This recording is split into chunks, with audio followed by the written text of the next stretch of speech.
all you lovely kings, queens, and in-betweens, and welcome back to the channel. My name is Elaine, and today I'm going to be recapping Call of the Night Season 1. This is part 2 of this series, which covers episodes 4 through 6. Now, without any further ado, I'm going to jump into episode 4. Akira heads to school like a responsible human being, only for some other kid to pass out in class like a medieval peasant hit with a sleep spell. Naturally, this cues the teacher to go on a heartfelt PSA about the importance of going to bed at night, like some kind of wild concept. Meanwhile, Ko is pulling a full rom-com avoidance maneuver after the kiss with Nazuna. He's not ready to see her. Too many feelings, too little emotional bandwidth. Unfortunately for him, love, or lust, has a longer range than those cheap walkie-talkies. After spotting a couple locking lips in public, Ko's brain goes full connect the dots and decides, welp, I must be in love. So when Nazuna finally tracks him down, he offers up his neck like a romantic sacrifice, totally convinced he's about to sprout fangs and become a night creature. Spoiler, he does not. Nazuna hits him with the cold, hard truth. It might have felt like love, but honey, that was just hormones. Things get even weirder when they both admit it was their first kiss, and Ko shyly asks if he did it right. Nazuna responds with all the delicacy of a chainsaw. It's something you do with all your friends, as in platonic lip collisions. You can actually hear Ko's soul buffering in real time. The next night, Ko invites Akira to join him and Nazuna for a wholesome little hangout, by which I mean vampire gaming sleepover. He finds out Akira had already planned to stay up all night before heading to school, as one does when life is chaos. So they head to Nazuna's place, which definitely gives off girl who eats chips for dinner energy. They play video games, and Nazuna raises the stakes by offering kisses to anyone who can beat her. Casual, totally normal incentive structure. Akira doesn't see the kiss, but she puts 2 and 2 together when Yamari starts acting like someone who's been emotionally concussed by affection. Flustered, she tries to hit him with a PSA about the dangers of falling for vampires. Nazuna brushes it off and insists Ko doesn't like her like that. After some quality bonding over a dating sim, they all lie down to sleep in the same bed because apparently boundaries are on vacation. Akira's external monologue is screaming, "Get me out of here!" but the rain outside goes, "You thought." Nazuna grabs a snack. Girls gotta refuel. And Akira takes this opportunity to ask, very politely, what is going on? Nazuna lays it out. She needs blood, Yamori likes being bitten, supply meets demand, capitalism wins. Ko then drops the real bomb. He wants to become a vampire. Akira is happy he has a plan for the future. She remembers how he used to avoid talking about himself or what he wanted to be when he grew up. Like even the question made him want to disappear into his hoodie. Still, she's puzzled. Wait, he's been blood snacked multiple times. Why isn't he a vampire already? Ko explains very matter of fact that love is part of the equation. He has to fall in love and have his blood drunk by Nazuna. Cue Nazuna turning into static noise from sheer embarrassment. Ko casually notes that she short circuits whenever love and romance gets brought up, and Akira points out that they probably need to address that at some point. Ko agrees. Nazuna says bedtime like it's a fire drill, and the topic dies instantly. Once Nazuna's out cold, Akira quietly reassures Ko they'll still be friends, vampire or not. She's happy he's found a dream, even if she's still determined to drag him back to school one day. Education doesn't stop just because your new life goal is become a vampire. They all knock out for the night. In the morning, Nazuna is mysteriously gone from the bed, and Akira has to bolt to school like a sleep-deprived gremlin. Before she leaves, Nazuna asks Akira if she slept well because she was satisfied. Akira thinks it possible as she walks to class. Episode 5. Nazuna winds up at a bathhouse after a spontaneous cuddle session with a stray cat leaves her convinced she smells like she just lost a turf war in a back alley. Ever practical, she tells the front desk clerk to alert her if her wrist receiver starts beeping because nothing says spa day like being on call for vampire business. Mid-soak, the thing goes off. Without hesitation, Nazuna rockets out of the bath, hair down and dripping, looking like a supernatural shampoo ad. She finds Ko waiting outside, and the sight of her with her hair loose nearly reboots his entire operating system. He blurts out that he wants to take a bath too, not suspicious at all, so they head back in. Fresh out of the bath and totally flustered, Ko starts feeling,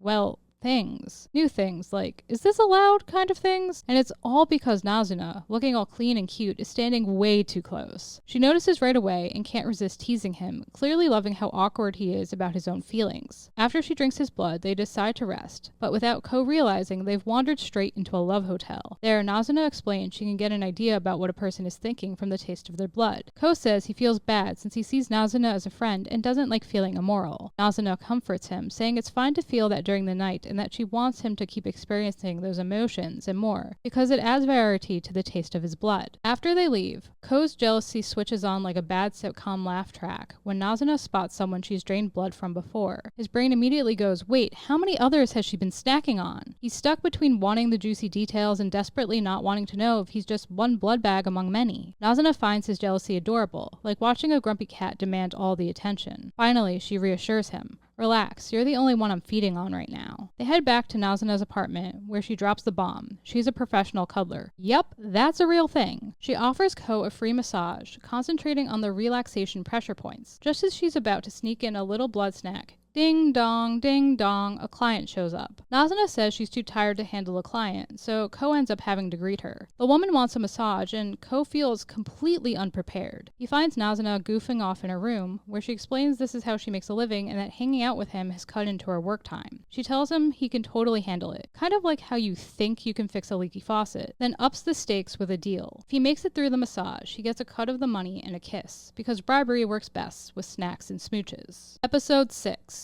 A woman gets out of a car, completely wiped after a round of post-work drinks. She's the one who asked for a massage, and despite not having any experience, or a license, or upper body strength, Ko goes through with it. Kiyosumi Shirakawa doesn't look thrilled at first, and Ko silently tries to convince himself he's not just doing this for the promised kiss. Really, this is totally about helping someone in need and not at all about the kiss. Shirakawa is taken aback to learn her massage therapist is a middle schooler. Ko explains he just wants to enjoy the night, and Shirakawa reminisces about how she used to feel good at night too. Ko says he left school because it got boring. Shirakawa admits she's tired too, and the two start bonding over their shared feelings and experiences. Shirakawa breaks down crying during the massage, completely overwhelmed, like the weight of every unread email just hit her spine. She says she has to go, work is calling, and she doesn't want to get in trouble. Ko, watching her unravel, sees himself in her and decides he can't let her go back to that soul-sucking job. His solution? Call Nazuna. Nazuna's solution? Launch Shirakawa straight out the window like a flying resignation letter. Ko and Nazuna jump after her to catch her, as if this is just part of a totally normal rescue plan. Once they're all safely on the ground, Ko apologizes, probably realizing that defenestration therapy might not be covered by her health insurance. Shirakawa says she has to return to work despite Yamori's protests. And because the universe has a cruel sense of timing, she actually means it. Ko, running low on options, decides it's time to drop the vampire bombshell. Nazuna is a vampire, and he wants to become one too. He admits he's crazy, then promptly throws Shirakawa's boss under the same crazy bus for calling so ridiculously late. If everyone's going off the rails, he figures, might as well enjoy the ride. Shirakawa says she hopes he does become a vampire and confesses she wishes she could too, but being an adult means going back to work instead of growing fangs. Ko assures Shirakawa that if he becomes a vampire, he'll turn her too, like it's a totally normal thing to promise someone on their way back to the office. Nazuna is embarrassed. It's hard to keep your cool when your blood donor starts handing out future bite appointments like he's running a loyalty program.